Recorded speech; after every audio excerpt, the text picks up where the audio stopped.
저는 성경을 보면서 느끼는 한 가지 그 큰 은혜 중에 하나는 이 역전의 은혜가 있다는 겁니다. 인생이 뒤집어지는 이 반전 드라마가 성경에 펼쳐집니다. 자녀가 한 명도 없었던 아브라함이 열국의 그 아버지가 됩니다. 사기꾼이었던 야곱이 이스라엘이라 하나님께 부름을 받습니다. 숨어 살았던 기드온, 그러나 성령의 임재가 임하게 되자 큰 용사가 되어서 살아가게 됩니다. 하나님 안에서 우리의 인생이 뒤집어지고 새로워지는 이 역전의 은혜가 있습니다. 슬픔이 변하여 기쁨이 되고 약함이 강함으로 변화되어지는 것, 이것이 바로 복음의 능력입니다. 마음에 염려가 있습니까? 근심이 있습니까? 내일의 삶 가운데 똑같은 일상 가운데 지쳐버렸습니까?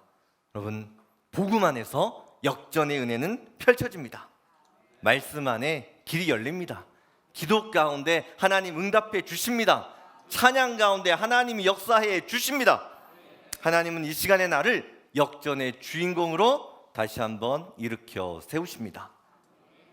오늘 본문에 등장하는 이 베냐민이 받은 역전의 은혜를 한 문장으로 표현한다면 물어뜯는 이리에서 천국의 백성이 된 사람입니다. 물어뜯는 이리에서 천국의 백성이 된 사람. 베냐민은 야곱의 12명의 아들 중 막내입니다. 창세기 49장을 보면 야곱이 이제 마지막 유언처럼 이 자녀들을 한 명 한 명 불러 축복을 하거든요.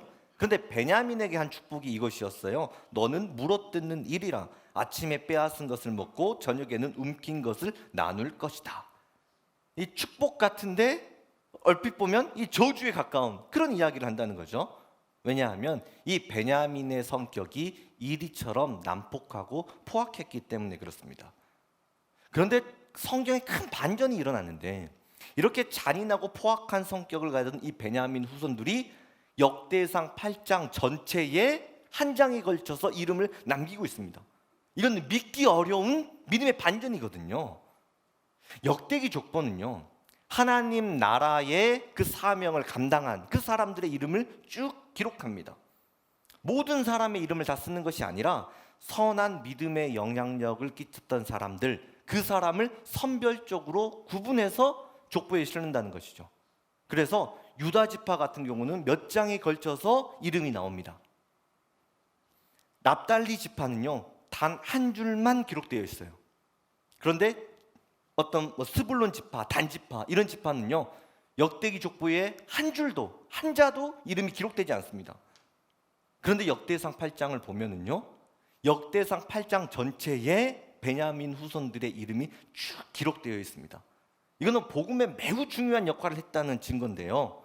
더 이상 물어뜯는 일이가 아니라 천국의 백성이 되어서 살았다는 그 증거를 역대기 8장이 기록하고 있다는 거죠. 어떻게 이렇게 이 가문이 뒤집어지는 이 은혜를 누릴 수 있었을까요? 이 시간에 물어뜯는 이리의 백성을, 이 본성을 천국의 백성으로 바꾸는 세 가지 영적인 원리에 대해서 말씀을 전하고자 합니다. 물어뜯는 이리에서 천국의 백성이 되는 첫 번째 원리는 예수님의 보혈을 덮는 것입니다. 예수님의 보혈을 덮으라. 이 난폭한 성격을 가진 베냐민은 아버지 야곱에게 골칫거리였습니다. 또 베냐민은 형들에게 인정을 받지 못합니다. 우리가 아는 것처럼 베냐민은 요셉의 친동생입니다. 야곱의 아들들은 배다른 형제 요셉을 극도로 미워합니다. 얼마나 싫었으면 이집트의 노예로 팔아버렸겠어요. 그런데 그 요셉의 친동생이 베냐민이었으니까 이 베냐민이 얼마나 눈에 가시처럼 보였겠습니까? 그래서 베냐민은 스스로 살아남기 위해 물어뜯는 이리가 됩니다. 자기 힘으로 자기 인생을 지키려고 해요. 그런데 이러한 노력이 얼마나 허망한지 모릅니다. 물어뜯는 이리의 모습으로는 인정받을 수 없기 때문이죠. 저한테 아이가 셋이 있어요. 우리 막내 아들 성민이가 형하고 누나 사이에서 살아남기 위해 애를 씁니다. 그 모습을 보면 꼭 물어뜯는 이리 같다는 그런 생각이 들어요. 제가 가면은 억울했던 일들을 이야기합니다. 형이 어쩌고 누나가 어쩌고 막 고자질을 해요. 그러면은 형하고 누나가 듣고 있다 가만히 있겠습니까? 와가지고 막 이야기하다가 막 싸움이 일어나 버리거든요. 자녀들이 싸우는 모습을 보면 얼마나 속이 상합니까? 그러면 제가 처음에는 좋게 이야기하죠. 서로 이해하자, 좀 품어주는 가족이 되자. 그러면 알아들어야 되는데 애들이 알아듣나요? 더 막 싸우거든요. 그 싸우는 모습을 보다 보면 저도 화가 나잖아요. 그러면 제가 왁 하고 버럭하고 화를 내버립니다. 제가 아이들의 마음을 물어뜯는 1위가 되는 거죠. 그러면 집안 분위기가 막 엉망이 되잖아요. 아빠가 화를 내니까. 그러면 그 모습을 보면 마음이 힘들어서 제가 또 주님께 또 원망합니다. 하나님, 왜 이렇게 아이들이 만족이 없을까요? 감사가 없을까요? 왜 맨날 자기만 잘났다고 이렇게 서로 비방하고 싸울까요? 그렇게 기도하다 보면 또 하나님 앞에서 제 모습이 보이거든요. 하나님이 이미 많은 것을 주셨는데 감사하지 못해요. 만족하지 못해요. 불평하지 못하는 저의 영적인 모습을 봅니다. 제가 하나님의 마음을 물어뜯는 1위가 됩니다. 그런데 하나님은요, 한 번도 저에게 화를 내신 적이 없어요. 우리 주님 한 번만이라도 저한테 화를 내셨다면 저는 이 자리에서 말씀을 전할 수 없죠. 예수님 십자가 사랑으로 품어주실 뿐입니다. 물어뜯는 이리와 같은 이 모난 성품이 다듬어지도록 예수님이 품어주신다는 거예요. 제가 우리 예수님 십자가 사랑으로 용서받고 은혜 받았으니 이 사랑을 또 우리 아이들에게 흘려보내야 되잖아요. 그러면 제가 혜림이, 하민이, 성민이 또 각각 찾아가서 이야기합니다. 성민아, 아빠도 부족한 사람이라서 감정을 자제하지 못하고 화를 했다. 미안하다. 너가 우는 모습을 보니까 아빠가 정말로 미안해. 아빠를 좀 이해해 달라. 아빠가 미안하다. 그러면 이해해 준다고 고개를 끄덕끄덕해요. 그러면 아빠 좀 안아줄래? 그러면 싫어요. 지금 싫대요. 그래. 마음이 감정이 좀 진정될 시간이 필요할 거야. 그 마음이 진정되면 아빠 좀 안아달라. 한 20분 지나니까 막둥이가 와고 아빠 사랑해요 하고 저를 안아주더라고요. 저도 성민아 사랑해 이야기해주고 아이에게 축복 기도를 했거든요. 그렇게 관계를 다시 회복합니다. 사랑이 모든 허물을 덮습니다. 물어뜯어서 해결되지 않는다는 거예요. 깊은 상처만 만들 뿐입니다. 우리가 물어뜯는 1위가 되어서 가족을 아프게 할 때가 얼마나 많이 있습니까? 자녀들을 물어뜯고 남편을 물어뜯고 아내를 물어뜯어요. 다 너를 위해 하는 말이라고 하면서 서로가 서로를 이렇게 물어뜯고 있다는 겁니다. 교회에서도 마찬가지예요. 다 잘되라고 하는 말인데 그 말에 가시가 돋아 있어요. 찔려서 아프거든요. 어떤 목사님이요, 조언하고 잔소리를 명확하게 구분해 주셨습니다. 상대방이 들어서 기분이 나쁘면 잔소리, 기분이 좋으면 조언이라는 거예요.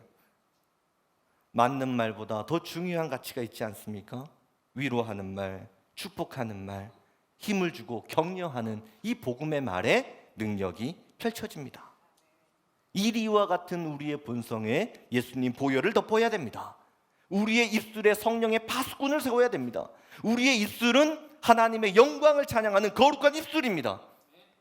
내 마음이 물어뜯는 이리가 되지 않도록 예수님 보혈을 덮어야 됩니다. 때로는 나 스스로가 나 자신을 물어뜯을 때가 있다는 거예요. 부정적인 생각, 원망하는 생각, 이 불평의 말들로 나의 마음을 물어뜯습니다.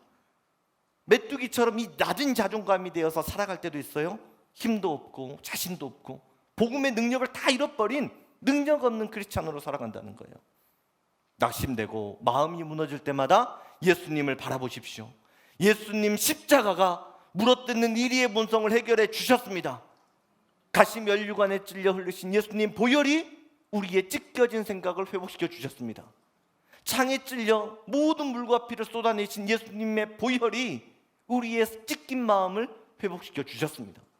우리의 손과 발이 이제는 예수님 십자가 피 묻은 손과 발이 되어서 가족을 살리고 교회를 살리고 나라를 살리는 예수님의 손과 발이 된 줄로 믿습니다. 예수님 보혈이 우리의 허물을 덮습니다. 깨어진 관계를 회복하고 다시 살게 하십니다. 예수님 보혈 안에서 우리의 존재는 새로워졌습니다. 더 이상 물어뜯는 일이가 아니에요. 사람을 살리고 가정을 살리고 교회를 살리는 성령의 사람이 되었습니다. 이것이 우리의 정체성입니다. 물어뜯는 이리에서 천국의 백성이 되는 이제 두 번째 원리는 성령 충만을 받는 것입니다. 성령 충만을 받으라.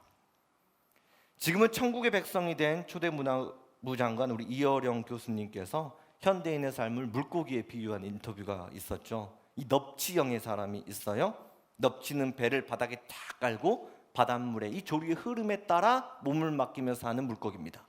그래서 이 넙치형의 사람들은 삶의 기준점이 세상의 흐름에 있습니다. 이 세상의 트렌드에 늘 민감하다는 거죠. 다른 사람과 나를 비교해 가면서 성공의 기준을 찾는 사람이라는 거죠.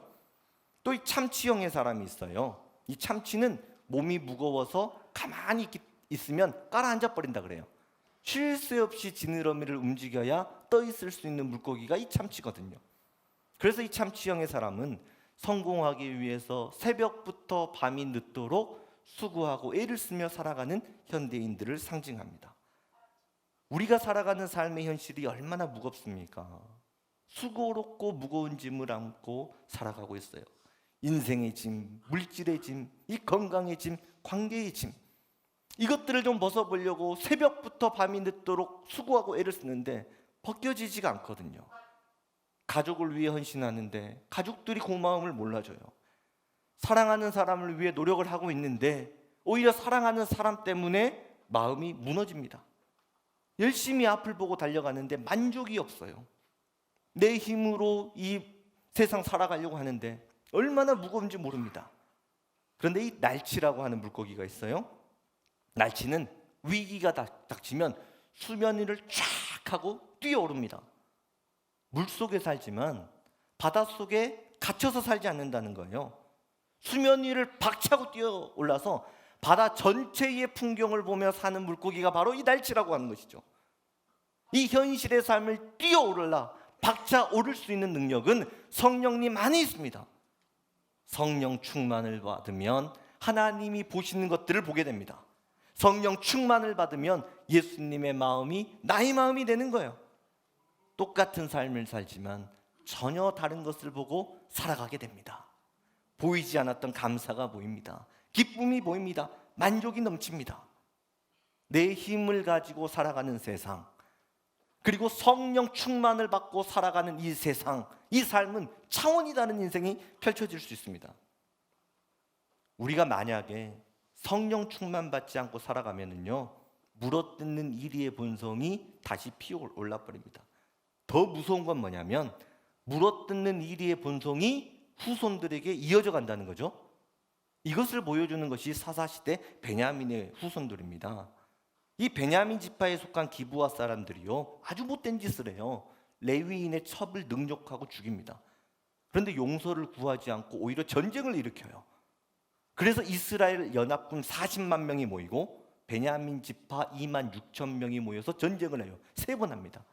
그런데 말이 되지 않게 2번이나 베냐민 지파가 압도적으로 승리를 해버려요. 어떻게 됐냐면 이 베냐민 지파에 물맷돌에 달인 700명이 있었거든요. 돌을 던지면 빗나가는 법이 없어요. 백발백중입니다. 하나님이 주신 능력을 포악한 이리의 본성으로 사용하고 있다는 겁니다. 사람을 죽이는 일에 달란트를 사용하고 있는 거죠. 하나님은 귀한 은혜를 주셨는데 오히려 형제를 죽이는 일에 그 은혜를 쓰고 있다는 겁니다. 왜 우리가 성령 충만 받아야 됩니까? 성령의 인도를 받지 않으면 하나님이 주신 은혜를 가지고 해서는 안 되는 일을 하게 된다는 거예요. 하나님은 지혜를 주셨는데 엉뚱하게 죄를 짓는데 그 지혜를 사용해 버립니다. 하나님은 물질의 축복을 주셨는데 주님의 영광을 가리는 이 어리석음을 범하게 된다는 거예요. 욕심 따라 살아가면 내 삶도 망가지고 공동체도 망가지고 모든 것이 엉망이 되어버립니다. 이스라엘 지파 연맹군이 하나님 앞에 엎드려 기도합니다. 그리고 베냐민과 3번째 전쟁을 하거든요. 이때 하나님이 이스라엘 지파 이 연맹군에게 승리를 주십니다.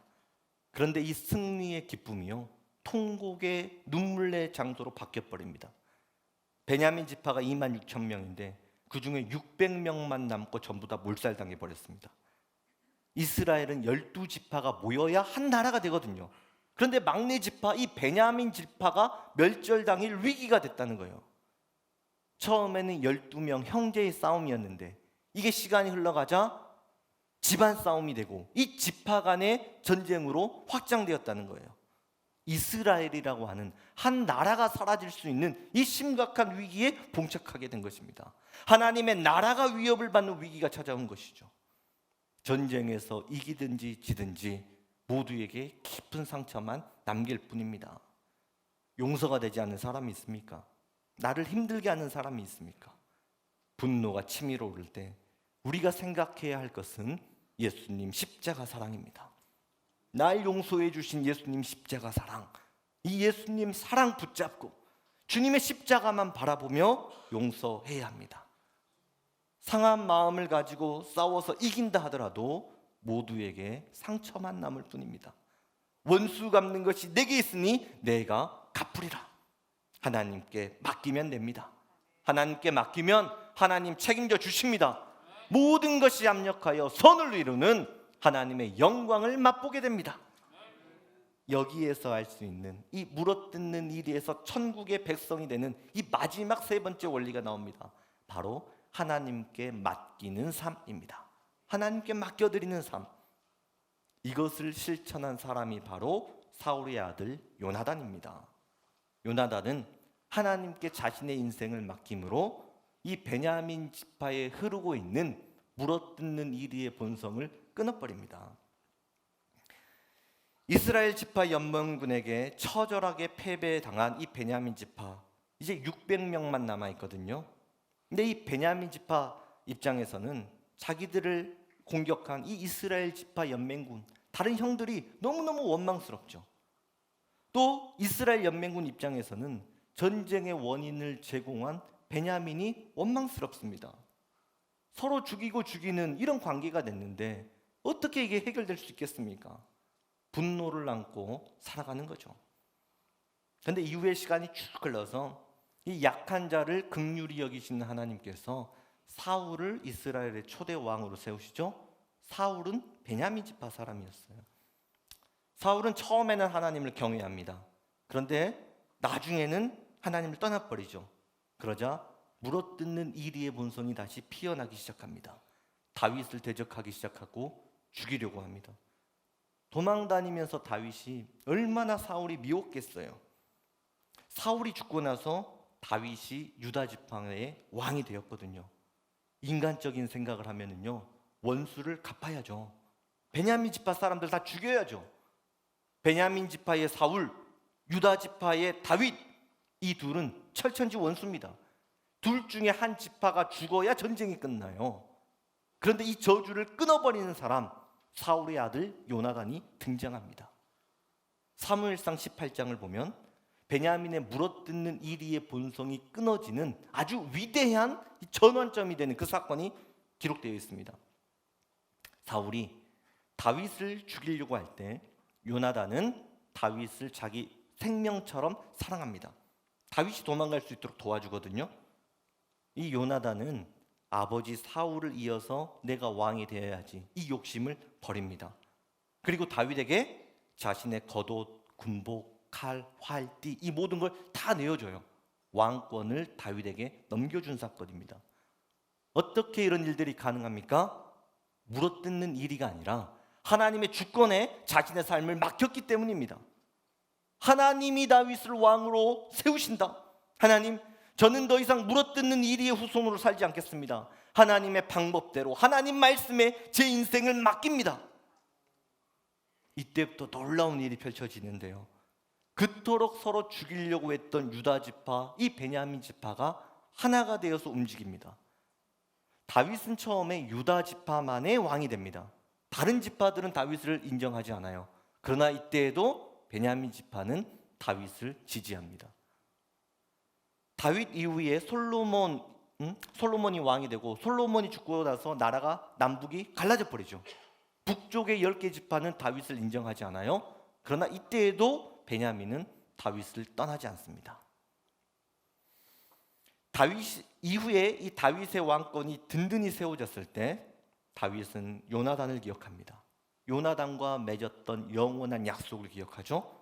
그래서 요나단의 아들 무비보셋을 수색해서 찾기 시작합니다.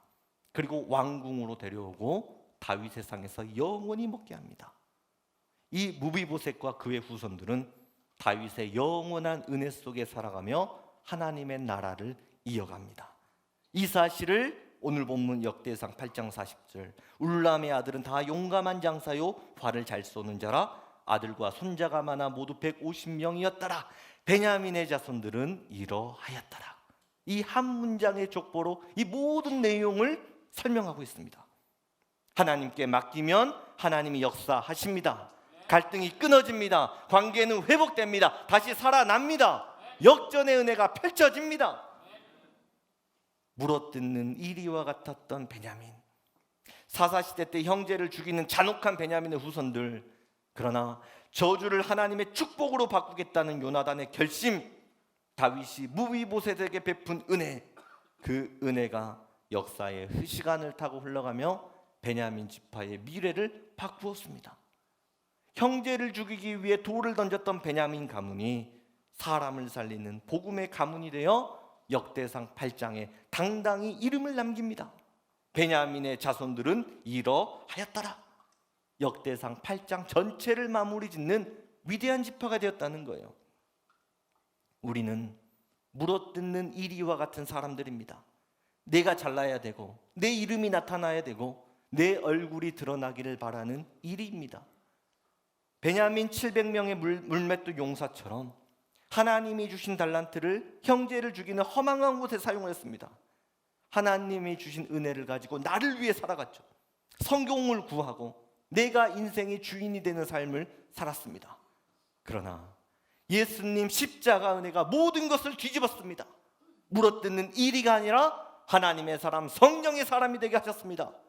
우리의 존재는 새로워졌습니다.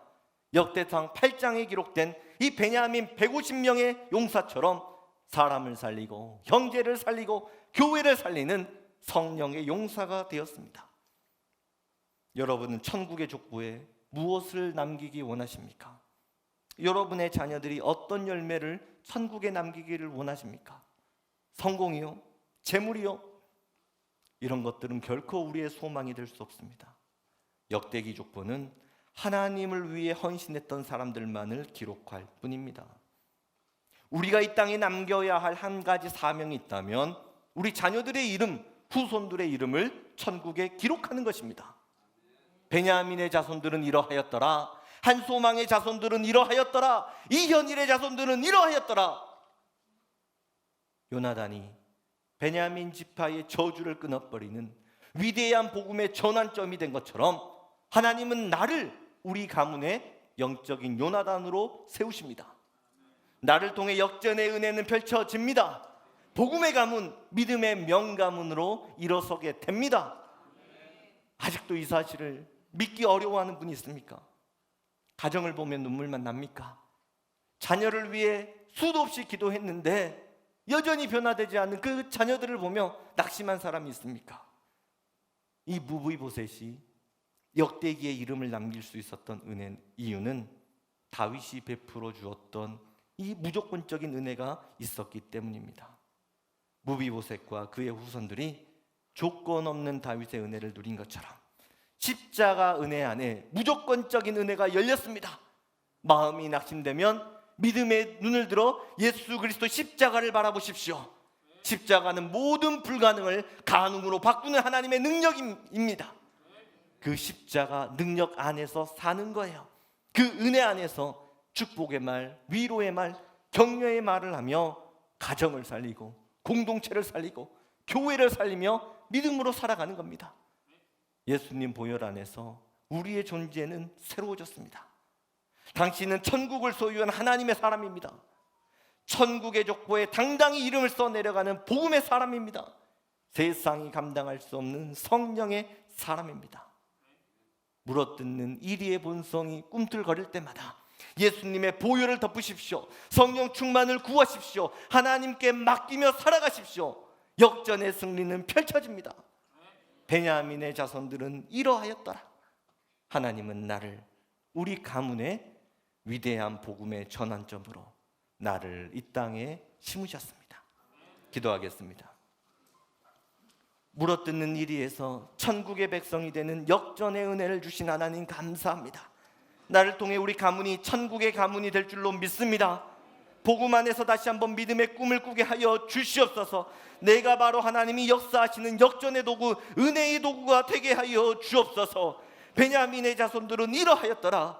천국에 우리 후손들의 이름을 남기는 가장 위대한 사역을 감당하도록 주여 나를 사용하여 주옵소서. 예수님 이름으로 기도드립니다. 아멘.